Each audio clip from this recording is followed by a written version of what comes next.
1941 Pertempuran Buddha, Subscribe Penatua.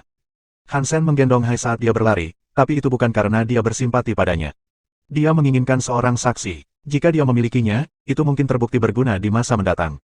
Hansen menggunakan sepatu kelincinya untuk berlari, tapi dia tetap terlihat murung. 7 roh Buddha mengikutinya, dan celah di antara mereka perlahan-lahan menutup. Meskipun masih ada jarak di antara mereka, Hansen melarikan diri di atas pasir datar yang tidak terhalang. Tidak ada tempat untuk bersembunyi, dan hanya masalah waktu sebelum Seven Spirit Buddha menyusulnya. Dia hanya seorang markuise. Hansen melihat ke belakang. 7 roh Buddha berada 1 kilometer di belakang mereka.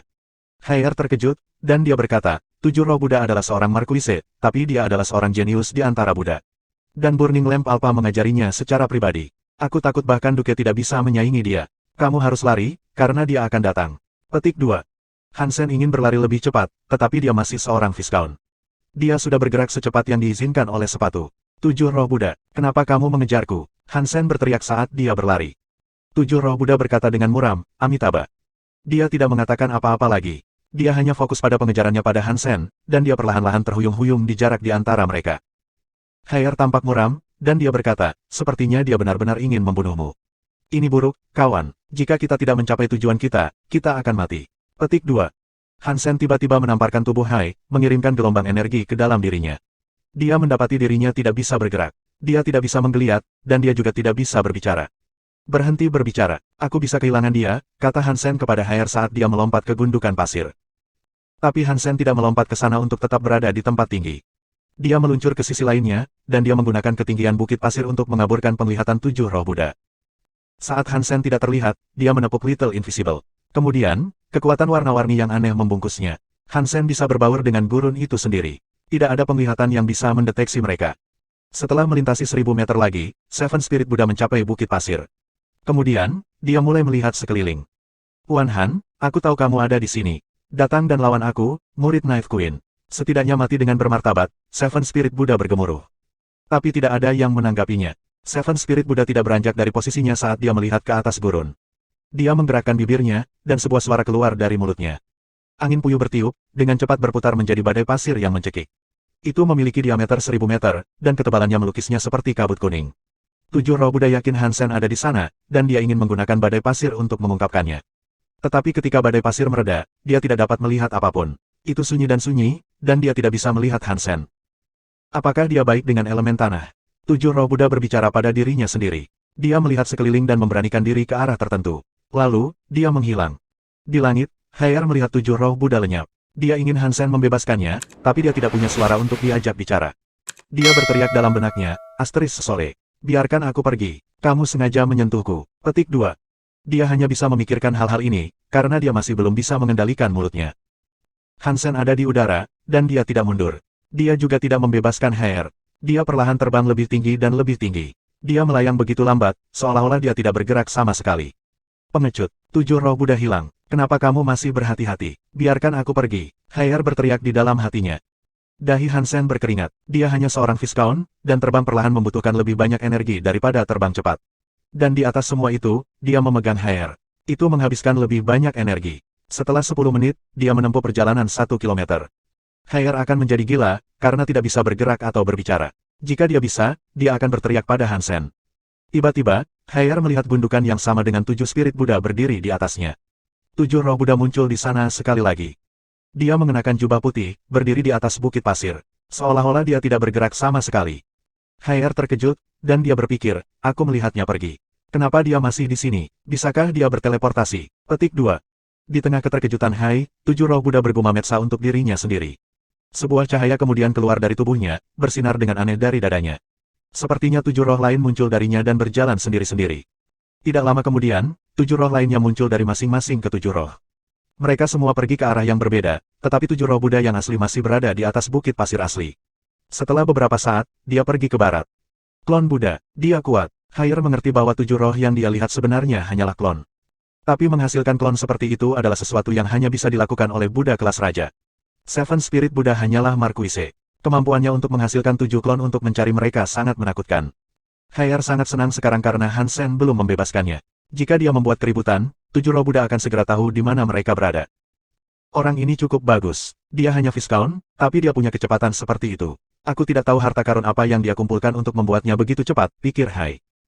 Hansen mendarat, lalu dia melepas kamuflase mereka. Dia juga membebaskannya. Haier cukup curiga. Dia dengan hati-hati melihat sekeliling dan berkata, apakah dia benar-benar pergi? Dia untuk saat ini, tapi aku yakin dia akan kembali. Hansen pindah untuk beristirahat di atas pasir. Lalu tunggu apa lagi? Ayo lari, Haier berkata. Namun, Hansen tidak bergerak dari tempatnya, dan dia dengan tenang berkata, klonnya meledak ke 8 arah yang berbeda. Kemanapun kita pergi, dia akan melihat kita. Petik 2. Lalu apa yang kita lakukan? Haier tidak cukup kuat untuk berurusan dengan seseorang seperti 7 roh Buddha. Entah bagaimana, dia mendapati dirinya bergantung pada Hansen. 1942 tidak ada tempat untuk bersembunyi. Kita perlu menemukan cara untuk keluar dari surga ini. Kita mungkin telah melarikan diri untuk saat ini, tetapi masih ada kemungkinan kita dapat ditemukan oleh Seven Spirit, kata Hansen. Jika kamu tidak tahu bagaimana cara keluar dari sini, kamu harus tahu bahwa aku juga tidak tahu, kata Haier. Dia berpikir sejenak, bisakah kamu menjadi tidak terlihat? Jika kita tetap tidak terlihat, maka klon Seven Spirit tidak akan dapat menemukan kita, bukan? Petik 2. Hansen menggelengkan kepalanya, ada batasan untuk tetap tak terlihat, karena aku tidak bisa bertahan lama. Little Invisible bisa membuat Hansen tidak terlihat, tetapi Hansen membawa orang lain. Itu akan terlalu berat untuk dia tangani. Makhluk itu masih bayi. Dan setelah jumlah waktu yang mereka habiskan tidak terlihat sebelumnya, semua energinya telah terkuras. Lalu, apa yang akan kamu lakukan? Haier berdiri di atas bukit pasir. Dia mengamati gurun, takut musuh mereka akan kembali. Jangan berdiri di sana, kata Hansen padanya, memberi isyarat padanya dari atas bukit pasir. Kemudian, dia berkata, aku pikir kamu dari bajak laut. Kamu mungkin hanya Viscount, tetapi kamu harus bisa tetap hidup, kan? Petik 2. Biasanya, tentu saja, bahkan jika ada Duke di belakang kami, aku bisa tetap hidup. Tapi ini Seven Spirit, jadi aku tidak bisa sepenuhnya yakin. Haier tersenyum masam. Jika itu hanya satu klon, apakah kamu pikir kamu bisa membuatnya keluar? Hansen bertanya, setelah berpikir. Jika hanya ada satu, maka aku rasa aku bisa. Tapi metode aku hanya bisa melindungi aku. Haier tampak murung, mengatakan itu. Itu cukup, aku akan pergi ke diri sejati Seven Spirit. Klonnya akan datang untukku, tapi itu akan memungkinkanmu untuk kembali seperti saat kau datang dan pergi. Jika Seven Spirit tidak memanggil klonnya, maka kamu akan menjadi milik kamu sendiri, kata Hansen. Haier memandang Hansen dan berkata, mengapa kamu membantu aku? Haier berasal dari Pirate. Dia merasa sulit untuk percaya bahwa orang asing akan membantunya merumuskan rencana pelarian dengan biaya sendiri. Hansen tersenyum dan berkata, tidak peduli apa alasan dia mencoba membunuhku, dia menunggu sampai hanya kita berdua yang tersisa. Itu berarti dia tidak ingin orang lain tahu apa yang dia ingin lakukan. Jika kamu berhasil, mungkin dia akan menyerah pada gagasan untuk membunuh aku. Dan jika dia tidak menyerah, setidaknya kamu bisa menyebarkan berita tentang apa yang sebenarnya terjadi. Kamu bisa memberitahu Knife Queen. Jika kamu tidak bisa, aku akan mati sia-sia. Pembalasan tidak akan dicari. Petik 2. Hansen berhenti sejenak, lalu melanjutkan dengan berkata, Seven Spirit akan mengejarku. Aku tidak dapat melarikan diri, dan ini adalah satu-satunya langkah yang kita miliki. Petik 2. Haier memandang Hansen sebentar, lalu berbicara. Jika aku bisa keluar, aku akan memberitahu Knife Queen. Kalau begitu, itu kesepakatan. Kamu berjalan ke timur, dan aku akan pergi ke barat. Hansen melihat waktu, lalu melanjutkan. Dia seharusnya dalam perjalanan kembali sekarang. Lanjutkan, dan semoga berhasil. Petik 2. Hansen berdiri dan berlari ke barat. Meskipun Haier khawatir, dia tahu jika dia ikut dengan Hansen, dia mungkin akan mati. Jadi, dia pergi ke timur. Namun, Haier tidak berani berlari terlalu cepat. Dia takut Hansen akan menggunakannya sebagai umpan, jadi untuk berjaga-jaga, dia pergi perlahan. Jika Hansen pergi ke barat, Seven Spirit harus bertemu dengannya setiap kali dia berbalik. Ketika itu terjadi, dia akan memiliki kesempatan untuk melarikan diri. Hansen tidak begitu anggun. Dia berjalan ke barat, melihat sekeliling saat dia pergi. Karena dia sudah lama berada di tempat itu, dan musiknya sangat memengaruhi orang, untungnya kemauan Hansen sekuat dulu. Itu tidak mempengaruhinya seperti yang terjadi pada orang lain. Setelah beberapa saat, Hansen berhenti berjalan. Dia melihat sekeliling dan membenamkan dirinya di dalam salah satu bukit pasir. Begitu berada di dalam pasir, dia melemparkan petrifi untuk mengubah dirinya menjadi batu. Bahkan elit yang didewakan tidak bisa menemukannya di sana. Sekarang, yang harus dilakukan Hansen hanyalah menunggu. Dia akan menunggu sampai Seven Spirit lewat. Dan ketika anjing itu melakukannya, dia akan muncul. Jika Seven Spirit berjalan lambat, maka Haier harus menghadapi klon. Jika dia melakukannya, dia pasti akan menarik Seven Spirit ke arah itu. Tapi Hansen tidak yakin dia akan menarik perhatian Seven Spirit sendiri. Jika Seven Spirit mengetahui bahwa Haier sendirian, dia masih akan mencari Hansen, lebih dari apapun. Hansen meninjau setiap hal dengan cara yang memungkinkan situasi ini bisa terungkap, dan dia merumuskan metode untuk menangani setiap keadaan. Namun, tiba-tiba, dia merasa seolah-olah ada makhluk yang baru saja lewat. Dia terkubur di bawah pasir, dan dia tidak bisa menggunakan Dongsuan Aura untuk memastikannya. Dia tidak yakin bahwa itu adalah Seven Spirit. Makhluk itu perlahan menuju ke timur. Dia telah berjalan melewati tempat Hansen bersembunyi, menuju lintasan menuju ke timur. Hansen berasumsi bahwa itu pasti Seven Spirit, karena siapa lagi yang akan berjalan mundur saat mereka selarut ini dalam permainan. Hansen menunggu sampai kehadirannya berlalu, berharap untuk menuju ke arah yang berlawanan setelah Seven Spirit lewat. Tapi Seven Spirit hanya berjalan ke timur sebentar sebelum berbalik. Dia sedang mencari sesuatu. Hansen, apa kau ingin mati dimanapun kau berada? Atau apakah kamu ingin pergi berperang? Seven Spirit Buddha bertanya. Hansen mengerutkan kening dan berpikir, aneh. Bagaimana dia tahu aku ada di sini? Petik 2. Hansen sedikit khawatir, tapi dia tidak berpindah dari posisinya di dalam gundukan pasir. Jika penjahat itu tahu di mana Hansen berada, kemungkinan dia sudah menyerang. Dia tidak mau repot-repot berbicara. Seven Spirit menunggu sedikit untuk jawaban yang akan datang, tetapi tidak ada yang datang. Dia sebenarnya tidak tahu di mana Hansen berada. Tapi sepertinya dia tahu Hansen ada di suatu tempat di dekatnya, karena dia tidak meninggalkan perkiraan wilayah itu. Dia pasti punya cara untuk merasakan kehadiran aku secara umum, tetapi dia tidak dapat menemukan aku. Ini adalah tempat yang sulit untuk diduduki, pikir Hansen. Seven Spirit berhenti. Dia menggumamkan sesuatu, lalu pasir itu kembali bergejolak. Angin bertiup menjadi tornado yang mengamuk. Kemanapun itu pergi, pasir beterbangan kemana-mana. Ia menggali gurun sepanjang 1000 meter. Markuise itu keras kepala, pasti menghabiskan banyak tenaga untuk terus mencari seperti itu, pikir Hansen. Itu juga membuatnya merasa kecewa. Bahkan jika dia telah berubah menjadi batu, Seven Spirit akan menemukannya jika dia menggali terlalu dalam ke pasir. Namun, Hansen tidak terburu-buru untuk bergerak. Dia menunggu tornado datang. Dia tidak akan bergerak sampai dia ditemukan, dengan harapan bahwa Seven Spirit akan menghabiskan sebagian besar energinya. Bab 1943 Pertarungan Intens. Beberapa tornado mengamuk di padang pasir. Mereka mencari Hansen dengan lapar. Ketika tornado mencapai gundukan tertentu, itu meledak dan seseorang muncul. Dia langsung pergi ke barat. Amitabha, Seven Spirit melambaikan jubah putihnya, dan tornado mundur ke lengan bajunya. Dia tampak seperti naga dengan sayap kuning saat dia mengejar Hansen. Hansen berlari ke depan, dan bentuk naga kuning yang panjangnya beberapa ratus yard mengejar. Itu tampak seperti pusaran kuning yang ingin menyedotnya. Darah Hansen terbakar, armor mantranya bersinar dengan cahaya. Hansen tampak seperti burung, membubung di langit untuk menghindari kekuatan tornado itu. Seven Spirit muncul dari tornado yang membuntuti dan melemparkan telapak tangannya ke depan ke arah Hansen. Itu berubah menjadi singa emas yang mengaum. Tubuh Hansen merespons seperti burung phoenix. Dia meminjam kekuatan dari udara itu sendiri untuk berakselerasi. Tubuhnya melakukan busur yang menakjubkan untuk menghindari serangan singa dengan rapi. 7 roh menjentikkan jarinya, dan kemudian cahaya emas berubah menjadi roh para Raja Buddha. Mereka semua bergegas maju untuk menyerang Hansen. Ada naga, singa, domba, gajah, kuda, serangga, dan bahkan ikan. Mereka semua adalah jenis hewan yang berbeda. Naga itu sangat kuat, singa itu mengintimidasi, domba itu keras kepala, gajah itu kuat, kuda itu cepat, bak itu menyeramkan, ikan itu spiritual. Mereka semua memiliki kekuatan yang berbeda, dan mereka semua memiliki sinergi yang efektif satu sama lain. Hansen meminjam kecepatan sepatu kelinci untuk mengimbangi Seven Spirit, tetapi dia tidak berani melawannya secara langsung. Seorang Markuise akan terlalu kuat. Jika Hansen tertabrak, dia bisa mati sebentar lagi. 7 roh, aku tidak punya dendam dengan kamu. Mengapa kamu ingin membunuh aku? Hansen berteriak ketika dia mencoba bersembunyi dari serangan menakutkan yang ditujukan padanya oleh 7 roh. Keinginan Seven Spirit untuk membunuhnya adalah masalah besar. Bahkan jika Hansen melarikan diri, itu bisa menimbulkan masalah di masa depan jika Hansen tidak mengerti mengapa Seven Spirit ingin dia mati. Untuk menyelesaikan masalah ini, dia perlu mencari tahu apa yang menginspirasi kemarahan Seven Spirit. Tapi Seven Spirit menolak menjawab. Jarinya terus membuat tanda spiritual. Dia terus menciptakan tanda cahaya Buddha dan menanamkannya dengan keinginan untuk membunuh Hansen.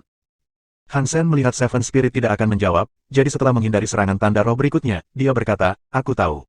Kamu pasti sangat menyukai Speechless. Tapi Speechless mencintaiku, dan dia ingin berhubungan seks denganku. Itulah kenapa kamu marah, kan? Petik 2. Terlepas dari apa yang dia katakan, Hansen tidak berpikir itu alasannya. Dia hanya ingin membujuk musuh bebuyutannya untuk berbicara. Haier terus mengatakan 7 roh ingin membunuhnya karena Speechless, tapi itu tidak masuk akal bagi rencana Hansen. Speechless, untuk merayunya telah menjadi bumerang, tetapi tidak peduli seberapa sombongnya seseorang, mereka tidak dapat membunuh siswa setengah. Elit yang didewakan atas hal seperti itu. Pasti ada alasan penting mengapa 7 roh ingin membunuhnya. Seven Spirit mendengar Hansen. Dengan ekspresi marah, dia berkata, diam. Tidak bisa berkata-kata bukanlah seseorang yang diizinkan untuk kamu polos. Petik 2. Setelah itu, cahaya Buddha 7 roh bersinar. Tangan Buddha raksasa terangkat dari punggungnya, lalu mulai mendekati Hansen. Telapak tangannya memiliki 7 tanda roh juga. Hansen bisa melihat bahwa langit sekarang penuh dengan makhluk, menghujani ke arahnya. Melihat itu membuatnya merasa tidak enak. Ketujuh roh itu menakutkan, dan dia tahu dia tidak akan bisa menghindarinya. Mata Hansen membeku, lalu dia berlari di depan kuda Buddha. Ketika dia melakukannya, dia merasakan hantaman bergidik di seluruh tubuhnya dan ke tangannya sendiri. Kemudian dia dikirim terbang. Hansen menggunakan ledakan yin yang, dan dampak dari kuku kudanya membuat Hansen melesat seperti layang-layang. Dia terbang jauh. Hansen mulai berlari begitu kakinya menyentuh tanah, batuk darah saat dia pergi. Lawannya terlalu kuat, dia telah menggunakan sebagian besar kekuatannya untuk menghadapi kekuatan itu, tetapi entah bagaimana, itu masih berhasil merusak tubuhnya. Jika dia tidak mengenakan baju besi markuisenya, dia akan terbunuh. Tujuh roh tidak memiliki kekuatan untuk terus menggunakan tangan Buddha. Cahaya Buddha meredup, dan dia kembali mengejar Hansen. Seven Spirit, tidak aneh jika seorang gadis jatuh cinta. Kamu tidak dapat mengubah hati seseorang dengan paksa. Tidak bisa berkata-kata menganggap aku seksi. Dia ingin bersamaku. Membunuhku tidak ada gunanya, karena aku akan selalu ada di hati Speechless. Dia tidak akan pernah melupakanku, kata Hansen, saat dia membuat Ha melarikan diri. Hansen tidak bisa mengalahkan Seven Spirit, tapi jika dia bisa membuat musuhnya cukup marah hingga kehilangan ketenangannya, mungkin ada peluang untuk lolos. Wajah Seven Spirit berubah menjadi hijau, dan dia berkata, diam. Jangan membicarakannya seperti itu. Petik 2. Melihat bahwa Seven Spirit benar-benar peduli dengan Speechless, Hansen sangat senang. Dia harus melakukan apa yang dia bisa untuk hidup, jadi dia berkata, tidak bisa berkata-kata dan aku sangat cinta. Dia menyebutmu padaku. Dia bilang kamu baik, tapi kamu sangat membosankan. Kamu tidak tahu bagaimana memperlakukan seorang wanita. Kamu bahkan tidak berani menyentuh jari-jarinya. Kamu bukan pria sejati. Petik 2. Tujuh roh tidak mengatakan apa-apa. Dia terus melemparkan tujuh tanda rohnya seperti orang gila. Hansen berhasil menjaga jarak dari Seven Spirit, jadi mereka tidak terlalu berdekatan. Hansen juga berhasil menghindari setiap serangan, jadi tidak ada banyak ancaman. Seven Spirit tahu ini tidak ada gunanya, jadi dia berhenti menyerang. Dia menggunakan kekuatannya untuk menutup celah, sebagai gantinya. Dengan melakukan itu, dia bisa mengejar ketinggalan dengan cepat. Orang ini menyebalkan. Dada Hansen bergemuruh, dan dia masih batuk darah. Dia bersyukur darahnya telah bermutasi. Dia tidak kehilangan banyak darah seperti yang seharusnya dia alami, tetapi dia tidak dapat menyembuhkan. Tujuh roh, seorang pria harus lebih terus terang. Aku hanya menggunakan sedikit usaha untuk membuatnya mengejarku. Aku menyentuh seluruh tubuhnya, dan kamu bahkan tidak menyentuh jarinya. Kamu benar-benar orang yang menyedihkan. Saat dia memprovokasi Seven Spirit, Hansen terus memikirkan bagaimana dia bisa selamat dari ini. Diam. Seven Spirit sangat marah. Cahaya Budanya sangat terang, dan kemudian dia menggunakan 1000 tangan Buddha. Kali ini, dia tidak menggunakan 7 tanda rohnya. Dia hanya mengeluarkan instrumen kayu. Dia memukulnya, dan langit bersinar di atas mereka. Hansen merasakan gemuruh guntur di dalam hatinya. Ark. Hansen merasakan aliran listrik melalui dirinya. Lebih banyak darah mengalir dari bibirnya, dan dia hampir terjatuh. Bab 1944 Pengambilan. Seven Spirit berlari menuju Hansen. Dia ingin membunuh Hansen segera setelah dia jatuh. Tapi Hansen hanya mencelupkan sedikit, lalu langsung melompat kembali. Kecepatannya juga tidak berkurang, karena dia terus berlari ke depan. Alis Seven Spirit berkerut. Dia memegang gong kayunya dengan 1000 tangan Buddha. Dong. Suara guntur bergemuruh di hati Hansen, seperti bisa memusnahkan roh makhluk apapun. Tapi Hansen tidak terpengaruh, dan dia terus berlari. Di antara penggunaan 1000 tangan Buddha oleh tujuh roh, Hansen mampu meningkatkan jarak yang memisahkan keduanya. Seven Spirit mengerutkan kening lebih keras. Dia menyalurkan semua kekuatannya ke kakinya sehingga dia bisa fokus mengejar kembali ke Hansen. Karena provokasi Hansen, Seven Spirit telah mengeluarkan kekuatan paling menakutkan yang dia miliki. Itu menghabiskan banyak energi, dan jarak antara keduanya cukup jauh sekarang. Dia tidak ingin mengambil risiko menghabiskan lebih banyak kekuatannya. Kecepatan Hansen adalah anugerah sepatu kelinci. Jiwa binatang memiliki kekuatan mereka sendiri, dan mereka tidak mengenakan pajak atas cadangan energi Hansen sendiri. Hasilnya, dia tidak perlu melambat. Mereka berdua terus berlari melintasi gurun. Seven Spirit terus mencoba menyerang Hansen, tetapi Hansen mampu menghindari setiap serangan. Lawan Hansen tidak dapat melukainya sedikitpun. Ketika Hansen terkena serangan Sonic Buddha, dia terluka. Untungnya, dia telah berlatih seni hipergenosonic di masa lalu. Dia tidak asing dengan apa yang bisa mereka lakukan. Ketika tujuh roh menyerang untuk kedua kalinya, dia menggunakan ledakan yin yang untuk membalikkan sebagian kekuatan Sonic Buddha yang membebani baju besi markuisenya. Itu membuatnya tampak seolah-olah dia tidak terpengaruh oleh serangan Sonic kedua Buddha. Namun, baju besi markuisenya penuh dengan retakan. Dia memang terluka. Tetap saja, Hansen bisa bertahan. Dan dengan kecepatannya yang tidak melambat, Seven Spirit percaya Hansen tidak dirusak oleh serangan Sonic Buddha. Jika Seven Spirit memukul gong kayu itu lagi, Hansen tidak akan bisa menahannya. Orang ini menyebalkan. Untung aku bisa memahami sedikit jangkauan kekuatannya. Hansen menggunakan sepatu kelincinya untuk terus berlari. Hansen tidak punya pekerjaan lain sekarang, jadi dia harus terus melakukan ini. Seven Spirit menggunakan semua kekuatannya untuk mengejar Hansen, dan Hansen tidak berpikir dia bisa terus melakukan ini tanpa batas. Aku akan membuatmu lelah. Aku tidak takut padamu, karena aku memiliki jiwa binatang. Hansen mengertakkan gigi dan berlari. Dia akan bersaing dengan Seven Spirit dengan stamina, dan tidak ada yang lain. Seven Spirit berjanji untuk melakukan hal yang sama. Dia tidak bisa membunuh Hansen, dan nilainya tidak berguna. Dia tidak menyerang, jadi dia menyimpan energinya untuk tujuan lari. Seven Spirit tidak mengira Hansen, yang merupakan Viscount, bisa menjaga kecepatan itu lama. Dia punya rencana. Jika Hansen terus berlari seperti itu, suara surga akan semakin keras. Seven Spirit memiliki seni Geno Buddha yang memberinya ketahanan yang kuat terhadap kebisingan. Dia tidak berpikir Hansen bisa bertahan selama dia berada di bawah kekuatan suara itu. Begitu Hansen dikendalikan oleh musik, Seven Spirit akan membuat hidup Hansen di bawah jempolnya. Ketika Seven Spirit berhenti berbicara, Hansen memutuskan untuk memprovokasi dia lagi. Dia berharap musuh bebuyutannya akan marah untuk menyerang lagi, menghabiskan lebih banyak energinya. Tujuh roh tidak mengatakan apa-apa. Dia tidak menyerang, dan dia terus mengejar. Melihat mata tujuh roh, dia tampak seperti iblis. Seluruh tubuhnya membawa aura yang buruk. Saat Hansen berlari, dia melihat beberapa bayangan di depan. Ketika dia semakin dekat, dia menyadari bahwa itu adalah Luo Ji dan beberapa lainnya. Hansen berlari ke Luo Ji dan berteriak, "Tuan Ji, tolong. Seven Spirit ingin membunuhku." Petik 2. Saat Luo Ji mendengar Hansen, wajahnya berubah. Dia kemudian berteriak, "Lari." Mereka semua berlari tanpa ragu. Dalam hati Luo Ji, dia berteriak, Hansen adalah seorang aktris sole yang akan membuatku terbunuh. Otak Luo Ji menanggapi ini dengan cepat. Dia tahu apa yang sedang terjadi di sini. Seven Spirit ingin membunuh murid Knife Queen. Jika Knife Queen tahu tentang ini, Buddha dan Rabat akan menderita perpecahan besar. Jika ada yang melihat tujuh roh mengejar Hansen, mereka mungkin dibunuh. Luo Ji berlari cepat, tetapi ketika dia berbalik, dia melihat Hansen di sebelahnya. Luo Ji tidak bisa menghindarinya. Luo Ji berteriak, "Dasar bajingan.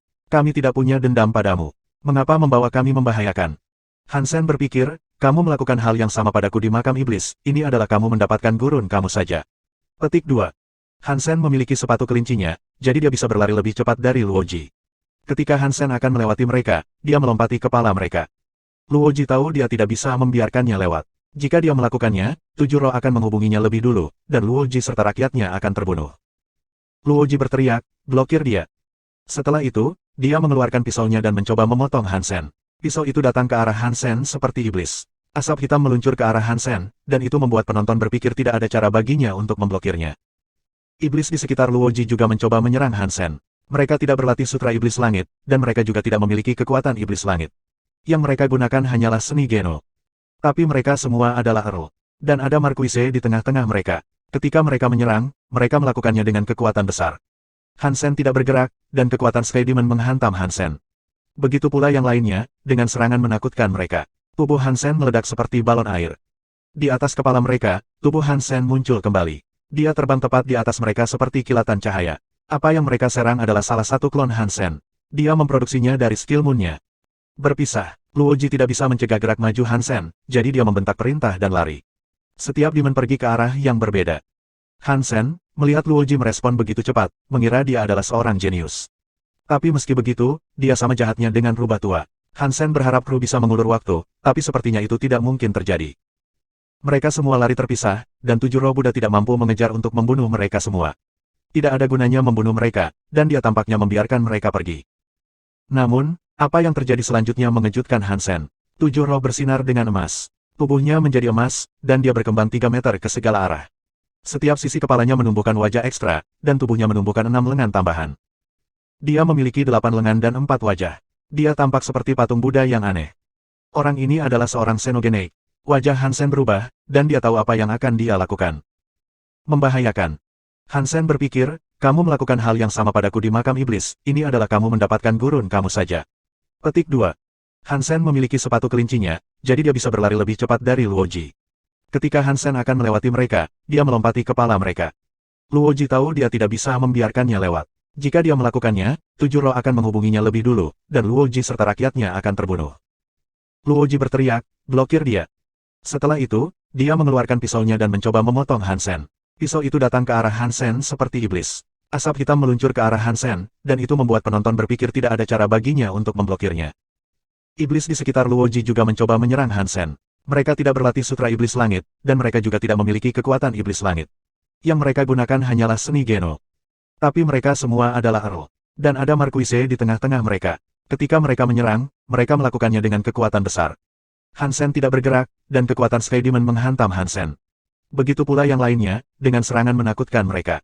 Tubuh Hansen meledak seperti balon air.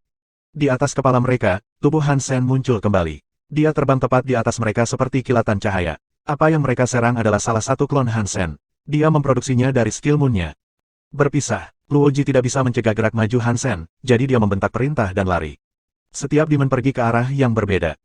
Hansen, melihat Luoji merespon begitu cepat, mengira dia adalah seorang jenius. Tapi meski begitu, dia sama jahatnya dengan rubah tua. Hansen berharap kru bisa mengulur waktu, tapi sepertinya itu tidak mungkin terjadi. Mereka semua lari terpisah, dan 7 roh Buddha tidak mampu mengejar untuk membunuh mereka semua. Tidak ada gunanya membunuh mereka, dan dia tampaknya membiarkan mereka pergi. Namun, apa yang terjadi selanjutnya mengejutkan Hansen. 7 roh bersinar dengan emas. Tubuhnya menjadi emas, dan dia berkembang 3 meter ke segala arah. Setiap sisi kepalanya menumbuhkan wajah ekstra, dan tubuhnya menumbuhkan 6 lengan tambahan. Dia memiliki 8 lengan dan 4 wajah. Dia tampak seperti patung Buddha yang aneh. Orang ini adalah seorang Xenogenik. Wajah Hansen berubah, dan dia tahu apa yang akan dia lakukan. Bab 1945 Tebakan Luoji, Subscribe Penatua. Seven Spirit memiliki 4 wajah. Yang kiri tersenyum, yang kanan menangis. Bagian belakangnya jahat dan tampak sangat menakutkan. 8 lengan diangkat pada berbagai sudut yang berbeda. Sebuah mantra roh memperkuat tubuh anehnya saat dia terbang ke depan. Hansen mendengar teriakan dan ledakan datang dari belakangnya. Dia berbalik dan melihat beberapa iblis, yang telah berlari 1 kilometer di belakangnya, tercabik-cabik. Tubuh mereka berserakan di pasir, darah berceceran di mana-mana. Seven Spirit, dengan tubuh Buddha emasnya, mengejar Luoji. Dia adalah satu-satunya anggota kelompoknya yang masih hidup. Luoji tahu dia tidak bisa lari dari penjahat, jadi dia meraung. Asap iblisnya menyelimuti pedang yang dia pegang. Dia mengirim serangan Sky Demon berkekuatan penuh ke arah Seven Spirit. Bayangan Sky Demon menelan Seven Spirit, tetapi dalam waktu kurang dari sedetik, bayangan itu terkoyak. Buddha bermuka 4, berlengan 8 yang telah dilepaskan oleh Seven Spirit dan diteleportasi ke Luoji. Lengannya meraih Luoji, dan Luoji menyaksikan dengan mata terkejut saat monster itu mencabik-cabiknya. Itu kejam. Hansen sedang tidak mood untuk menonton, jadi dia terus berlari melewati gurun. Setelah tubuh Luoji terkoyak, asap hitam keluar dari tubuh dan mendarat pada Hansen. Hansen merasakan asap hitam masuk ke Sea of Soul-nya. Tubuhnya tidak bisa mencegahnya masuk. Makhluk alam semesta Geno biasa memiliki Sea of Soul. Sea of Soul Hansen adalah laut jiwanya, dan itu unik bagi makhluk yang datang dari tempat suci. Asap hitam masuk, dan ketika itu terjadi, Destiny's Tower bersinar. Itu seperti corong raksasa yang menghisap asap hitam ke dalam menara. Tempat apa ini? Biarkan aku keluar. Asap hitam sekarang menjerit dari lantai atas menara Destiny. Suara itu milik Luoji. Hansen tidak punya waktu untuk mencari tahu apa asap hitam itu sekarang. Seven Spirit telah membunuh semua iblis sekaligus, dan itu tidak memberi Hansen waktu sebanyak yang dia harapkan. Musuhnya sekali lagi mengejar dari belakang. Untungnya, bentuk Xenogenik Seven Spirit tidak meningkatkan kecepatan maksimalnya. Dia masih tidak bisa mengejar Hansen, dan itulah mengapa Hansen juga tidak merasa perlu untuk berubah. Seven Spirit tidak terburu-buru. Dia melepaskan transformasi Xenogeniknya dan kembali ke bentuk normalnya untuk mengejar Hansen. Menjadi seorang Xenogenik mungkin bisa meningkatkan kekuatannya, tapi itu menghabiskan energi 3 kali lipat. Sisa dalam bentuk Xenogenik bukanlah ide yang bagus. Pengejaran berlanjut, dan Hansen berharap bisa bertemu orang lain di seberang pasir. Dia mengharapkan seorang duke, tetapi saat dia berlari, dia tidak melihat kulit atau rambut orang lain. Aku tidak tahu apakah Hai sudah kabur, pikir Hansen dalam hati. Itu karena dia belum melihat klon Seven Spirit kembali. Itu membuatnya bertanya-tanya bagaimana nasib Hair. Hansen terus berlari selama beberapa hari berikutnya. Sebagian besar tenaganya berasal dari sepatu kelinci yang ia gunakan, namun ia tetap merasa lelah. Tingkat stamina Seven Spirit luar biasa. Dia masih mengikuti Hansen, dan dia tidak melambat. Orang ini menyebalkan. Tubuh lelah Hansen masih bergerak. Surga seperti alam yang sangat luas, yang ujung-ujungnya tidak dapat dijangkau. Cakrawala berikutnya selalu hanya gurun. Aku tidak bisa terus berlari seperti ini selamanya. Aku harus mencapai ujung lain sehingga Seven Spirit tidak akan menyerang aku. Bagaimana aku bisa sampai ke sisi lain? Hansen telah memikirkan ini berulang kali selama beberapa hari terakhir. Dia tidak bisa menemukan solusi. Hansen memusatkan pikiran pada menara takdir. Dia berbicara dengan Luoji, yang sekarang menjadi pilar asap hitam. Luoji, apa kamu tahu bagaimana mencapai ujung yang lain? Kamu membuatku terbunuh. Aku tidak akan memberitahumu. Pergi ke neraka. Asap hitam membumbung dengan suara marah Luoji. Hansen dengan dingin berkata, jika aku melarikan diri, kamu masih bisa hidup seperti ini. Jika tidak, kamu bahkan tidak akan hidup sebagai asap hitam. Petik 2. Setelah itu, Hansen mengambil kendali menara Destiny dan membuatnya bersinar. Itu bersinar di atas asap hitam, dan asap hitam tampak seperti air yang telah menyentuh baja yang terbakar. Asap menguap, dan Luoji berteriak. Jangan bunuh aku akan memberitahumu, Luoji berteriak. Jangan beri aku suatu kebohongan. Jika aku mati, kamu mati. Jika aku bisa melarikan diri, aku akan membuat kamu tetap hidup. Kamu juga akan menjadi saksi untuk Seven Spirit mengejarku, kata Hansen. Luoji berkata, surga bukanlah ruang xenogenik. Itu adalah harta karun dewa, tetapi harta ini berasal dari elit Buddha yang didewakan. Bahkan mereka tidak bisa mengendalikannya. Mereka hanya bisa mengontrol sebagian. Meski mereka hanya menguasai sebagian kecil, tidak sulit bagi mereka untuk menjebak orang. Jika kamu disematkan, tidak mungkin mencapai ujung yang lain. Petik 2. Tapi jika mereka tidak bisa mengendalikan surga secara total, kita bisa lepas dari kendali mereka, kan? Hansen bertanya. Itu akan sulit. Setiap kali surga terbuka, hanya 10 orang yang bisa mencapai sisi lain. Itu bukan kebetulan, kamu tahu. Sang Buddha melakukan ini dengan sengaja. Aku bertanya kepada mereka yang mencapai ujung lain, dan aku menemukan bahwa mereka semua adalah teman dekat Sang Buddha. Tidak banyak musuh yang bisa mencapai pintu keluar, kata Luoji. Jika kamu tahu ini, lalu apa yang masih kamu lakukan di sini? Kamu pasti tahu caranya, tanya Hansen. Luoji berhenti sejenak, lalu berkata, aku punya dugaan, tapi aku tidak tahu pasti. Aku datang ke sini untuk mencari tahu. Petik 2. Katakan padaku. Hansen menoleh ke belakang dan melihat Seven Spirit masih mengejar. Dia tidak khawatir Hansen akan bisa melarikan diri dari surga. Hansen berpikir, aku khawatir apa yang dikatakan Luoji mungkin benar, tetapi jika demikian, maka Buddha memiliki kendali penuh atas siapa yang berhasil keluar. Itu tidak acak. Petik 2. Luoji tidak yakin, tapi di bawah tekanan Hansen, dia mengalah dan menceritakan kisahnya. Banyak faksi telah meneliti surga Buddha. Mereka memiliki tebakan yang mirip dengan Luoji, tetapi tidak ada yang membuktikan keasliannya. Ini terutama karena Buddha melarang jenis kelas raja memasuki surga Buddha. Bangsawan biasa tidak bisa berbuat banyak di surga Buddha. Luoji berkonsultasi dengan banyak orang yang telah mencapai sisi lain, dan orang-orang yang telah pergi jauh tanpa mencapai akhir. Dia mengumpulkan banyak informasi dan membuat tebakan. Bab 1946 Musik Surga. Sang Buddha tidak bisa mengendalikan surga secara keseluruhan. Jika seseorang melakukan perjalanan ke daerah yang tidak berada di bawah kendali Buddha, mereka memiliki kesempatan untuk sampai ke ujung lainnya. Luoji mengira daerah yang Buddha tidak kendalikan berada di bawah laut pasir. Begitu kamu memasuki laut pasir, kamu akan melihat beberapa bukit pasir putih. Mereka berbeda dari pasir kuning. Kamu juga tidak akan menemukannya jika kamu tidak melihatnya. Namun, begitu kamu menemukannya, segera cari mereka. Kemudian, kamu dapat memasuki wilayah yang tidak dikontrol oleh Buddha. Ini hanyalah teori aku. Ada kemungkinan aku salah, kata Luoji. Jika itu tidak benar, maka kamu tahu kamu akan mati bersamaku. Lebih baik kau menceritakan semuanya padaku, kata Hansen kepada Luoji sambil terus berlari. Tidak ada lagi yang bisa aku ceritakan. Hanya itu yang aku tahu, kata Luoji. Betulkah? Menurutku kamu bukan tipe orang yang melakukan petualangan hanya dengan menebak-nebak, kata Hansen dengan dingin. Kamu tidak bisa mengatakan itu. Seluruh alasan aku di sini adalah karena tempat kendali Buddha mungkin memiliki harta karun yang ditinggalkan oleh elit yang didewakan. Itulah mengapa aku datang ke sini sejak awal, jawab Luoji. Hansen terus berlari, melihat sekeliling. Dia memutar kepalanya untuk mencari bukit pasir putih yang disebutkan Luoji. Ada banyak bukit pasir di sekitar, tapi tidak ada satupun bukit pasir putih. Setelah berlari beberapa saat, mata Hansen berbinar cerah. Di tengah bukit pasir gurun yang bergelombang, ada bukit pasir yang lebih kecil di antara mereka. Tingginya hanya 2 meter. Bukit pasir itu agak putih, dan jika kamu tidak melihatnya lebih dekat, kamu mungkin tidak melihat perbedaan sama sekali. Aku menemukan bukit pasir kamu. Jadi, bagaimana aku bisa masuk? Hansen bertanya pada Luoji saat dia berlari ke bukit pasir. Beberapa orang diketahui tidak sengaja lari ke dalam, biasanya saat mereka diserang. Aku tidak tahu persis bagaimana caranya, tapi aku berencana untuk mencoba menggali, jawab Luoji. Hansen berhenti ragu-ragu. Dia mengeluarkan ghosted knife dan menebas serangan Fang ke arahnya. Cahaya pisau itu menghantam bukit pasir kecil itu dan menciptakan lubang besar di dalamnya. Hansen sangat senang dengan hasilnya. Pisau gigi hantu miliknya telah menciptakan lubang besar, dan cahaya pisaunya masih bergerak maju. Serangan itu menembus dengan mudah, seolah-olah dilubangi di bawah. Tetapi jika kamu melihat dari atas, kamu akan melihat sebuah lubang dengan pasir di dasarnya. Hansen mengatupkan rahangnya dan masuk ke dalam bukit pasir. Hansen tidak merasa seperti sedang menabrak pasir. Rasanya lebih seperti air. Sepertinya dia melayang ke bawah, seperti dia tenggelam. 7 roh, yang telah menyusul pada saat itu, ragu-ragu sejenak. Dia masih memutuskan untuk terjun. Akhirnya, mata Hansen berbinar. Apa yang dilihatnya mengejutkannya. Ketika dia melewati bukit pasir, dia tidak sampai di gua. Itu adalah dunia lain, lengkap dengan langitnya sendiri. Itu seperti dia sedang berjalan di angkasa. Ini juga berbeda dari gurun di atas. Di sini, dia bisa melihat mata air emas dan pohon emas raksasa.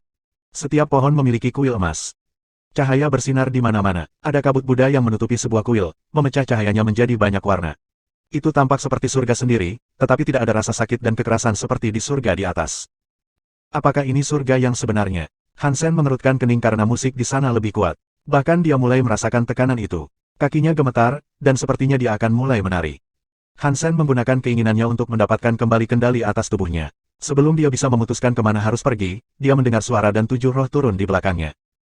Hansen mencoba melompat ke arah hutan emas yang terlihat di depannya, tetapi dia merasa seolah-olah dia membumi dan tidak bisa lagi mengudara. Jadi, dia terus berlari ke depan. 7 roh tidak mengikutinya. Dia menatap Hansen dan tertawa dengan muram. Hansen, surga ini bukanlah tempat yang bisa kamu akses dengan bebas. Betulkah? Karena aku baru saja melakukannya. Terus, apakah kamu akan datang dan membunuhku? Hansen tidak melihat ke belakang saat dia berteriak.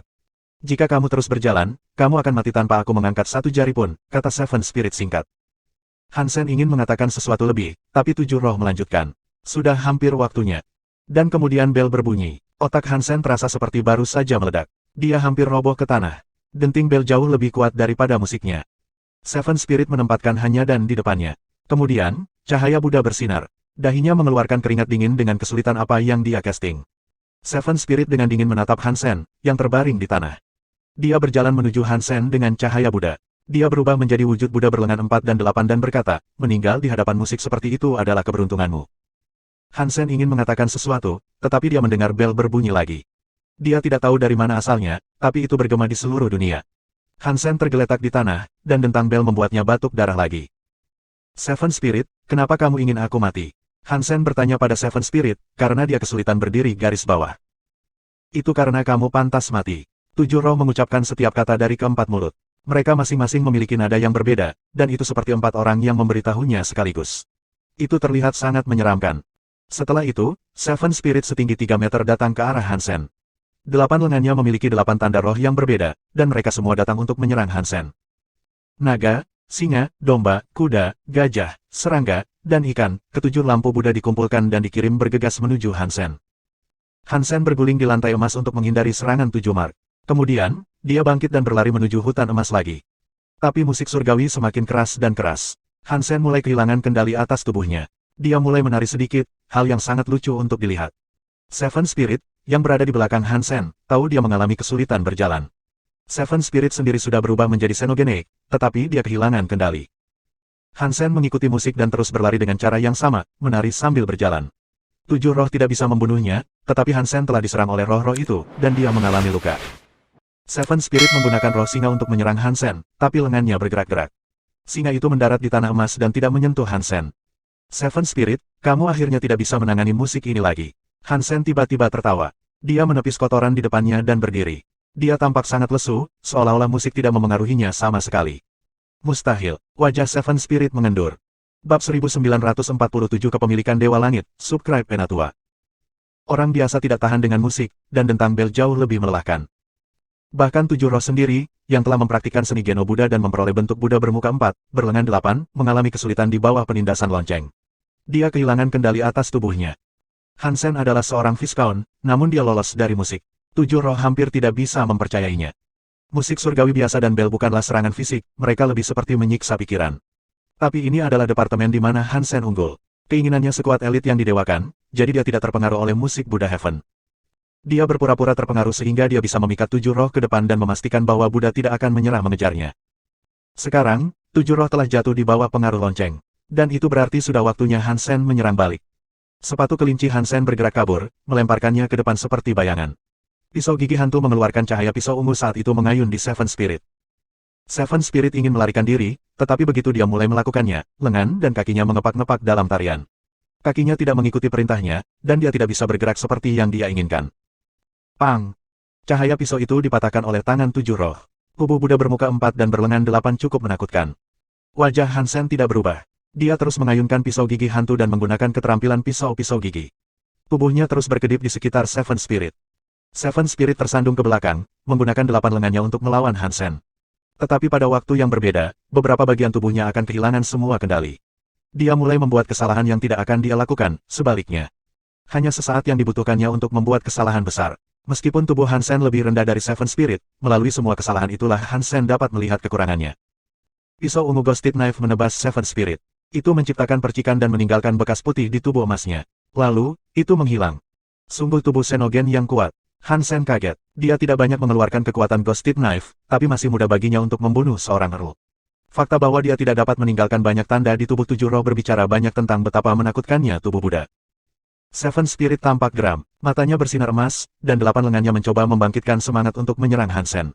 Sekarang tubuhnya semakin kehilangan kendali. Terlalu banyak kekurangannya yang terungkap. Dia tidak bisa menekan Hansen seperti sebelumnya.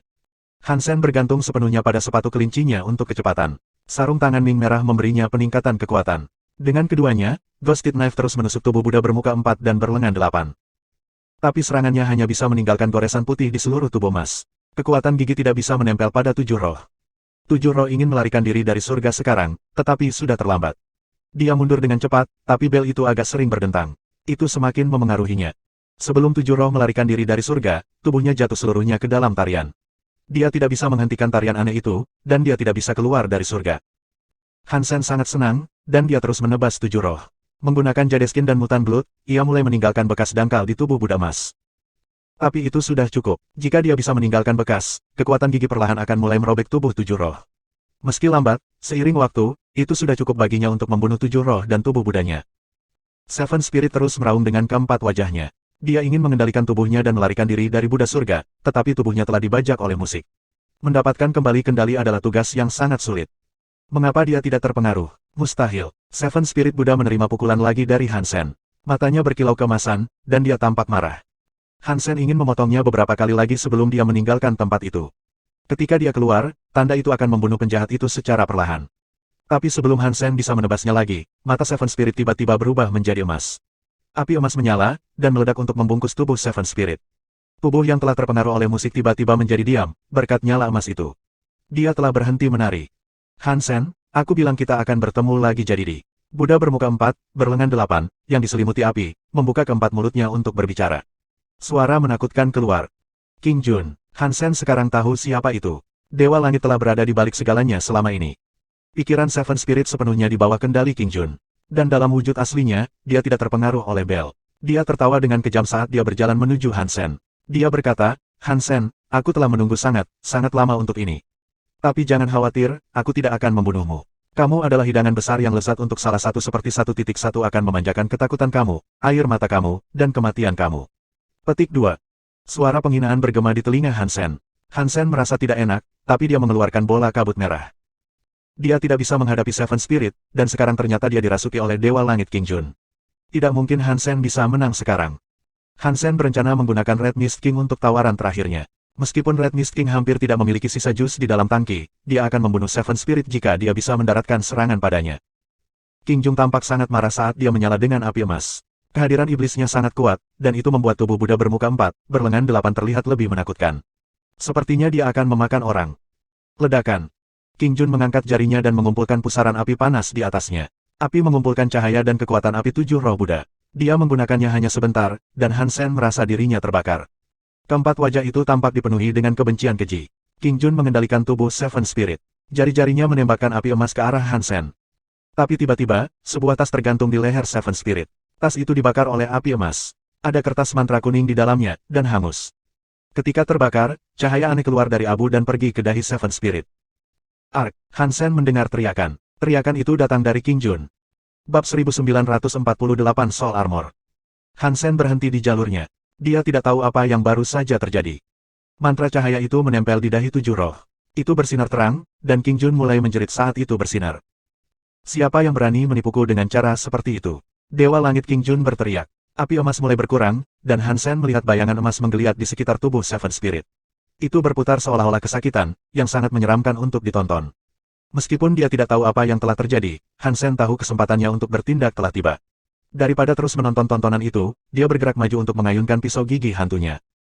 Saat cahaya pisau menebas tubuh tujuh roh, King Jun dan tujuh roh kehilangan kendali atas bentuk tubuh Buddha emas bermuka 4 dan berlengan 8. Dia berteriak marah saat Hansen memukulnya, tapi itu tidak berguna. Keinginan King Jun ditekan oleh mantra cahaya. Teriakannya berubah menjadi sakit. Dia telah memiliki tujuh roh, ya, tapi dia tidak bisa lagi keluar dari tubuh. Keinginan Seven Spirit tidak cukup kuat untuk menahan ritme musik. Dia hanya bisa menonton saat Hansen terus menyerang tubuhnya yang kokoh. Tidak peduli seberapa kuat tubuhnya, itu tidak bisa menahan 1000 pukulan. Laserasi mulai muncul di seluruh tubuh Buddha emas. Darah merembes keluar dari luka, tampak seperti emas cair. Han Sen kejam. Dia tidak mempedulikan tangisan King Jun atau tujuh roh. Aku akan membunuhmu. Ini tidak ada hubungannya denganku. Membunuhmu. Itu mengendalikanku. Kamu membunuh Buddha. Keempat mulut mengucapkan kata-kata yang berbeda. King Jun dan Seven Spirit sedang berbicara bersama. Han Sen mengabaikan mereka. Dia melanjutkan amukan tebasannya. Jika tujuh roh telah dikendalikan oleh King Jun, maka Sang Buddha tidak bermaksud untuk membunuh Han Sen. Tetapi mengingat berapa lama tujuh roh telah mengejar Han Sen, mengapa Buddha tidak mencoba melawan kendali King Jun? Tanpa ragu, Buddha punya alasan untuk berharap atas kematian Han Sen. Tidak masalah apakah King Jun memiliki tujuh roh atau tidak. Raungan Seven Spirit bergema di seluruh langit, tapi perjuangannya sia-sia. Han Sen memberikan 1000 pukulan, memukul leher Seven Spirit berulang kali. Akhirnya, dia bisa memenggal kepala empat wajah. Darah emas muncrat kemana-mana. Xenogenei kelas Marquise yang diburu, Buddha bersenjata 8 berwajah 4. Jiwa binatang Buddha berlengan 8 berwajah 4 diperoleh. Gen Xenogenei ditemukan. Petik 2. Suara itu terdengar di dalam kepala Han Sen. Dia senang dia berhasil mendapatkan semacam hadiah, setelah cobaan yang baru saja dia jalani. Tubuh Xenogenik Seven Spirit kusut. Api emas itu tidak padam. Mantra cahaya masih mencuat dari dahi bayangan api itu. Pang! Mantra cahaya tiba-tiba meledak. Api emas pecah, dan raungan King Jun menghilang bersamanya. Tidak ada lagi yang tersisa. Saat ini terjadi, sebuah kapal berangkat dari kerajaan Buddha. Seorang pria, berpakaian mewah, sedang beristirahat di atas kursi. Mulutnya mengucapkan kata-kata yang hanya ditujukan untuk dirinya sendiri. Aku tidak percaya King Jun merasuki seseorang. Dia sudah mendapatkannya. Kerusakan ini akan membuatnya menjauh untuk beberapa waktu. Betapa bodohnya, memikirkan menyentuh salah satu keluarga Han. Petik 2. Han Sen mengeluarkan botol. Dia mengumpulkan darah Buddha berlengan 4 berwajah. Darahnya adalah bagian xenogenik tubuhnya. Setelah semuanya selesai, dia melihat jiwa binatang itu. Buddha bersenjata 8 berwajah 4 kelas Viscount, armor jiwa. Han Sen kaget. Dia telah melihat jiwa armor beast sebelumnya, dan itu hanya armor yang diberi judul. Han Sen tidak yakin apa arti pelindung jiwa. Tanpa ragu, Han Sen memanggil jiwa binatang itu. Sebuah baju besi emas tiba-tiba membungkusnya, dan dia bisa merasakan betapa kuatnya itu. Itu menyerupai baju besi emas untuk Gemini, tapi itu tampak seperti baju besi jiwa binatang biasa. Itu tidak terlihat seperti sesuatu yang istimewa. Han Sen mencoba menghasilkan kekuatan untuk meninju dengannya, tetapi begitu dia bergerak, baju besi emas itu mulai bersinar. Buddha berlengan 8 berwajah 4 muncul tepat di belakangnya, dan ketika dia meninju, dia melakukannya dengan cahaya emas Buddha. Itu memiliki kekuatan yang sama dengan yang dimiliki tujuh roh. De-Asterismen, armor jiwa ini kuat. Han Sen sangat senang, karena dia belum pernah memiliki baju besi seperti ini sebelumnya. Mengenakan baju besi memberinya kekuatan Marquise. Dan karena itu dari tujuh roh, itu bahkan lebih kuat dari biasanya. Saya tidak tahu apakah orang lain dapat melihat Buddha emas berlengan 4 berwajah 8 yang muncul di belakangku. Jika mereka bisa, itu mungkin buruk, pikir Han Sen dalam hati sambil menyingkirkan jiwa binatang itu. Kemudian dia melihat ke surga. Di aula Buddha, lilin padam. Mata Burning Lamp Alpha membelalak, dan banyak bangsawan di sekitarnya tampak tercengang. Burning Lamp Alpha tidak menunjukkan kejutan selama lebih dari 1000 tahun. Seven Spirit sudah mati, Burning Lamp Alpha berbicara perlahan, dengan wajah bengkok. Dengan kekuatan tujuh roh, tidak mungkin Han Sen bisa, Sang Buddha terkejut. Bagaimana, bukankah Seven Spirit akan mendapatkan anak pisau? Dia tahu dia telah salah bicara ketika Sang Buddha King mengucapkan slogannya Buddha. Siapapun yang membunuhnya harus membayar. Burning Lamp Alpha tenang, tapi ketenangannya menakutkan. Seven Spirit adalah murid pertamanya dalam 1000 tahun. Burning Lamp Alpha percaya dia memiliki apa yang diperlukan untuk menjadi dewa. Sekarang dia baru saja mati, Burning Lamp Alpha sangat marah. Han Sen, hei, seorang Buddha Duke yang mengawasi surga berteriak. Apa yang terjadi? Clear si Buddha mengerutkan kening pada Duke. Han Sen telah mencapai akhir. Sang Buddha Duke tampak aneh. Apa dia melakukan? Aku pikir dia tidak ada dalam daftar. Clear si King tidak mempercayainya. Aku tidak tahu, tapi dia tahu. Coba lihat. Duke kesulitan menjelaskan, jadi dia melambai ke cermin Buddha dan menginstruksikannya untuk mengungkapkan tubuh Han Sen. Semua Raja Buddha dapat dengan jelas melihat bahwa Han Sen telah mencapai ujung lainnya. Dia masuk surga dengan tujuh roh. Sekarang dia berhasil keluar, dan tujuh roh sudah mati. Dia pasti telah membunuhnya. Burning Lamp Alpha berdiri dari tempat duduk lotusnya. Dia berjalan menuju pintu surga. Bab 1949 berubah menjadi An. Burning Lamp telah menderita sakit ribuan tahun, tetapi dia menolak untuk mati. Dia ingin tinggal cukup lama untuk melihat dewa baru di antara Buddha. Tujuh roh adalah harapan terbesarnya untuk mencapai ini. Tapi sekarang harapan itu telah dicuri darinya, dan sulit untuk memahami betapa marahnya Burning Lamp sebenarnya. Orang awam Buddha terkejut. Sudah bertahun-tahun sejak Burning Lamp terlihat secara langsung di luar istana, tapi sekarang dia berdiri di kota di samping pintu barat. Banyak raja juga mengikutinya. Warga kota bertanya-tanya apa yang telah terjadi. Han Sen telah melakukan perjalanan melalui surga sampai dia tiba di tepi laut yang tampaknya tak berujung. Sebuah kapal telah menunggu di samping perairan, sebuah kapal yang terbuat dari daun emas. Dia memulai dan menggunakannya untuk mencapai sisi lain. Di sisi lain, Hansen menemukan Speechless dan lainnya. Ada 10 orang. Beberapa dari mereka adalah orang-orang yang pernah melihat mengikuti Speechless. Musik di surga tidak berpengaruh pada Hansen. Dia telah mencapai ujung yang lain, dan ketika dia melakukannya, cahaya Buddha mendarat padanya. Itu memberi energi pada sel Hansen dan memperkuat tubuhnya. Penguatan itu tidak cukup bagi Hansen untuk naik level, tetapi dia tahu tubuhnya menjadi jauh lebih kuat. Itu cukup efektif, apapun itu. Tidak bisa berkata-kata, melihat Hansen mencapai ujung lain, terperangah. Yang lain yang bersamanya juga terkejut. Mereka tidak berharap siapapun yang tidak berada dalam kelompoknya dapat selamat dari perjalanan tersebut. Lady yang tidak bisa berkata-kata melihat Hansen mendekat, seolah ingin berbicara dengannya, tetapi sebelum dia melakukannya, sebuah pintu muncul. Kelompok tersebut melakukan perjalanan melalui pintu, dan mereka berakhir di luar pintu barat di kota Buddha. Setelah mereka keluar, mereka semua mundur selangkah karena terkejut. Burning Lamp Alpha dan raja-raja lainnya semuanya ada di sana. Bicara segera membungkuk di hadapannya, seperti yang dilakukan yang lain. Mereka semua gemetar dan gemetar ketakutan. Kamu mungkin dimaafkan, kata Clear Sea King yang lain. Namun, Burning Lamp Alpha tidak mengatakan apa-apa. Yang dia lakukan hanyalah melihat Hansen. Yang lainnya menghela nafas lega. Mereka terhuyung-huyung. Perasaan tertekan tidak diarahkan pada mereka, tetapi mereka masih merasakan bahaya yang luar biasa, dan itu sudah cukup untuk menakuti mereka. Hansen mengerutkan kening saat melihat ini. Dia tahu bahwa Buddha tidak akan terlalu pemaaf, tetapi dia tidak mengharapkan Burning Lamp Alpha sendiri muncul. Clear Sea King, melihat Hansen, bertanya dengan dingin, Hansen, mengapa kamu membunuh Seven Spirit? Setelah mendengar itu, semua orang saling memandang dengan kaget. Semua orang tahu tentang Seven Spirit dan bakatnya yang luar biasa. Mengapa kamu mengatakan hal itu? Kapan aku membunuhnya? Hansen menanggapi tanpa sedikit pun rasa takut. Kamu menyangkalnya, Sang Buddha berteriak. Mereka sangat marah. Ada tekanan yang menakutkan yang dilemparkan, dan orang-orang di sekitar mengalami kesulitan untuk menjaga pernapasan mereka tetap stabil. Tapi Hansen, yang berada di bawah kekuatan pertanyaan itu, sangat tenang. Dia berkata, kamu bilang aku membunuh 7 roh. Oke. Dan di mana buktinya? Petik 2. Kami akan memiliki bukti. Kamu tidak dapat menyangkal kesalahan ini. Clear Sea King tidak ingin membiarkan Hansen berbicara. Dia mengepakkan lengan bajunya, dan itu menjadi potongan kain besar yang mencoba menutupi Hansen. Di sudut paviliun, mata Yixia tampak dingin. Bidak catur putih di tangannya patah menjadi 2. Dia berdiri, punggungnya lurus seperti pisau. Orang tua di seberangnya terkejut.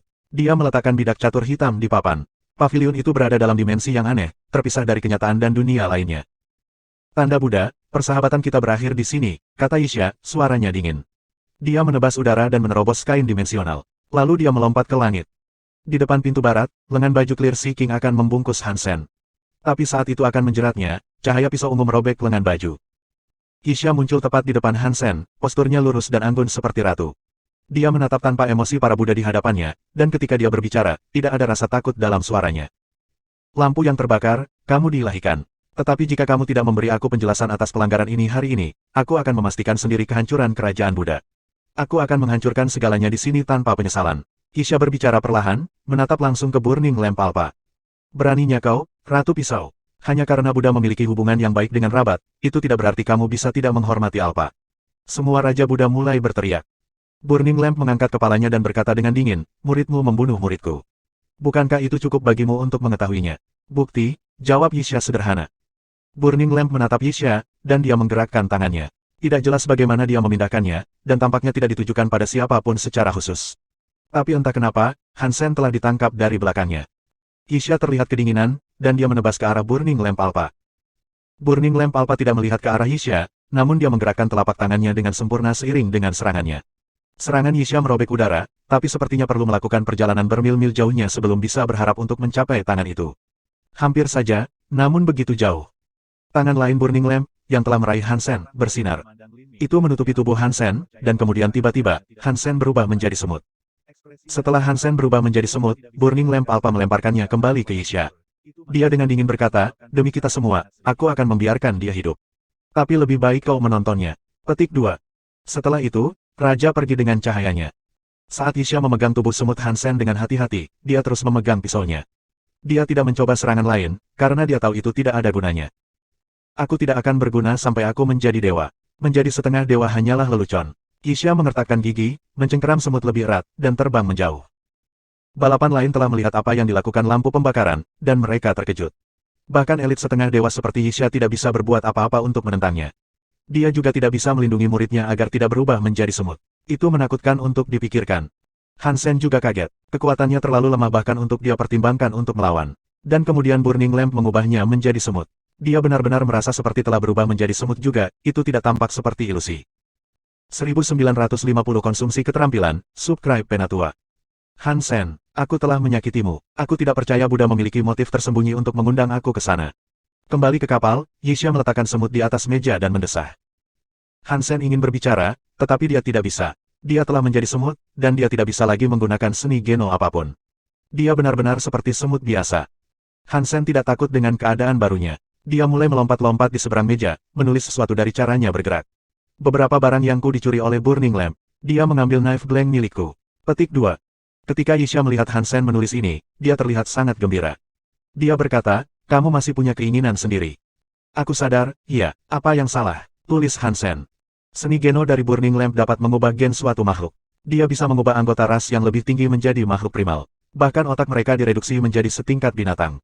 Dia tidak membunuhmu karena berubah menjadi semut adalah nasib yang lebih buruk. Itu akan membuatmu merasa putus asa. Tidak mungkin dia bersikap lunak kepadamu, jadi aneh melihatmu masih memiliki kemauan sendiri. Apakah kamu yakin kamu baik-baik saja? Petik 2. Hansen mempertimbangkan tubuhnya. Selain sebagai semut, dan tidak dapat menggunakan seni Geno dengan tubuh manusia, dia tidak terpengaruh. Hansen menjelaskan situasinya padanya dan bertanya, bagaimana cara kita mematahkan mantra seni Geno ini, jadi aku bisa mendapatkan tubuh yang tepat kembali. Ekspresi Yixia tampak muak, dan dia berkata, kamu tidak bisa. Kamu benar-benar seekor semut sekarang. Kecuali ada elit yang didewakan dengan bakat yang sama, kamu akan terjebak seperti ini. Petik 2. Pasti ada elit dewa lain dengan seni Genonya di sekitarnya. Bagaimana dengan Kong Fei? Hansen bertanya, dia tidak ingin terjebak seperti semut. Yixia memberikan senyum masam, dan dia berkata, setiap elit dewa memiliki keahlian mereka sendiri. Kong Fei memang kuat, ya, tapi dia tidak berbakat dengan seni Loop Geno. Dia tidak dapat membantu kamu mendapatkan tubuh kamu kembali. Petik 2. Setelah beberapa saat, Yixia berbicara lagi. Dia berkata, dari apa yang aku tahu, ada elit dewa yang dapat melakukan ini, tetapi aku tidak tahu di mana dia. Bahkan jika aku ingin bertanya kepadanya, aku tidak tahu di mana menemukannya. Petik 2. Hansen tersenyum masam, tapi dia tidak akan menyerah. Dia berkata, jangan khawatir, ratuku. Jika ini hanya seni Geno, maka pasti ada cara untuk menghancurkannya. Aku akan baik-baik saja, cepat atau lambat. Petik 2. Yixia menggelengkan kepalanya dan berkata, jika aku menjadi dewa, aku akan menghancurkan kerajaan Buddha itu. Ya, kita harus menghancurkannya. Hansen sangat marah. Itu adalah Buddha yang memerintahkan Seven Spirit untuk membunuh Hansen, dan mereka hampir berhasil. Tapi sekarang mereka cukup berani untuk melakukan ini. Sang Buddha jelas tidak mungkin untuk bernalar. Aku butuh tenaga. Itu adalah fokus aku sekarang, dan aku membutuhkan kekuatan itu jika aku ingin meningkatkan kerajaan Buddha, pikir Hansen. Dia sangat marah atas apa yang terjadi. Berita tentang Hansen yang diubah menjadi semut oleh Burning Lamp telah menyebar ke setiap sudut alam semesta. Banyak dari mereka merasa kasihan atas apa yang telah terjadi, sedangkan yang lain mengejeknya. Tapi kebanyakan orang hanya ingin tahu. Mereka tidak peduli apa yang dia lakukan selanjutnya. Hansen jelas tidak memiliki masa depan sekarang karena dia telah berubah menjadi semut. Dia memiliki tubuh yang dimiliki oleh salah satu makhluk paling primitif, jadi kecerdasannya akan sangat rendah. Tidak mungkin dia bisa berlatih apapun. Dia bahkan tidak akan bisa menghasilkan baju besi Geno. Tapi Hansen mampu membunuh Seven Spirit. Sungguh memalukan bahwa seseorang dengan kekuatan seperti itu menemui akhir yang begitu memalukan. Hansen beristirahat di atas kapal. Little Invisible dan Ghosted Knife ada di sampingnya. Yixia telah mengambilnya untuknya. Hansen merasa ada yang tidak beres sebelum Burning Lamp menyerangnya. Dia telah melemparkan Little Invisible dan Ghosted Knife ke Yixia, tetapi saat dia melemparkannya, Burning Lamp telah merebutnya dari tanah. Dia tidak bisa memberikan barangnya yang lain, jadi Burning Lamp mengambil semuanya. Dia tidak keberatan kehilangan sebagian besar barangnya, tapi Knife Blank yang setengah dewa adalah barang yang bagus. Dia merasa sangat sedih atas kehilangan itu. Hansen mencoba menggunakan kekuatannya saat dia menjadi semut. Sutra Dongsuan, Sutra Darah Pulsa, dan Jadeskin telah menjadi sangat tidak berguna baginya. Itu adalah seni Geno yang ditujukan untuk tubuh manusia. Mereka tidak bekerja saat dia menjadi semut. Tapi ketika dia menjalankan The Story of Goodness, itu berjalan semulus biasanya. Karena berfungsi tanpa hambatan, tidak ada yang menghalangi latihannya dari seni Geno itu. Dia bahkan bisa menggunakan mantra. Hansen merasa sangat lega saat mengetahui ini. Jika dia bisa menggunakan sebagian dari kekuatannya, maka dia bisa diperbaiki. Ada harapan. Hansen ingin mencoba menggunakan mode roh Dewa Super untuk melarikan diri dari bentuk semut, tetapi Yixia ada di kapal, dan dia pasti akan menyadarinya jika dia menggunakannya. Bahkan jika dia berhasil kembali menjadi manusia, itu akan menjadi situasi yang buruk. Hansen tetap sabar, dan dia mengikuti Yixia kembali ke Narrow Moon. Yixia tidak membawanya kembali ke planet Eclipse. Dia ditempatkan di istana di planet Blade. Hansen meminta untuk kembali ke planet Eclipse, tetapi dia tidak diizinkan. Jadi, dia menampilkan The Story of Genes di depan Yixia dan memanggil spell. Yixia melihatnya, dan dia terkejut. Sepertinya kamu belum berubah menjadi makhluk primitif sama sekali. Mungkin karena The Story of Genes ini. Seni Geno yang aneh ini istimewa. Itu bahkan dapat mengganggu kekuatan yang didewakan. Jika kamu meningkatkannya sampai kelas raja, aku tidak dapat membayangkan apa yang mungkin dilakukannya. Petik 2. Ratuku, apa kamu lihat? Aku telah berubah menjadi semut, tetapi aku masih memiliki kekuatan Viscount. Kamu harus mengirim aku ke planet Eclipse, karena ada yang harus aku lakukan di sana. Hansen sekarang menggunakan mantra untuk berkomunikasi dengan Yixia. Oke, dan aku akan fokus menemukan cara untuk mendapatkan tubuh kamu kembali. Yixia sepertinya memiliki pemikiran, dan dia mulai mencari melalui catatannya. Dia kembali dengan seni Geno. Kamu telah berubah menjadi semut, jadi kamu tidak dapat menggunakan sebagian besar seni Geno. Keterampilan ini, yang disebut konsumsi, adalah seni Geno milik semut konsumsi. Mereka adalah ras tua yang lebih tinggi, jadi mungkin ini dapat membantu kamu saat ini. Petik 2. Hansen tidak tahu mengapa Yixia memberinya keterampilan konsumsi untuk dipelajari. Tapi itu menunjukkan bahwa dia mengkhawatirkan kemungkinan pemulihan Hansen. Jika dia berlatih sebagai semut, mungkin ada harapan. Ini tidak akan berakhir. Hansen membiarkan spell menerima konsume, lalu dia pergi ke planet Eclipse. Dia ingin mencari tahu apakah roh Dewa Super dapat mengubahnya kembali menjadi manusia. Roh Dewa Super memberinya sejumlah kekebalan terhadap jenis serangan tertentu, jadi itu seharusnya berhasil.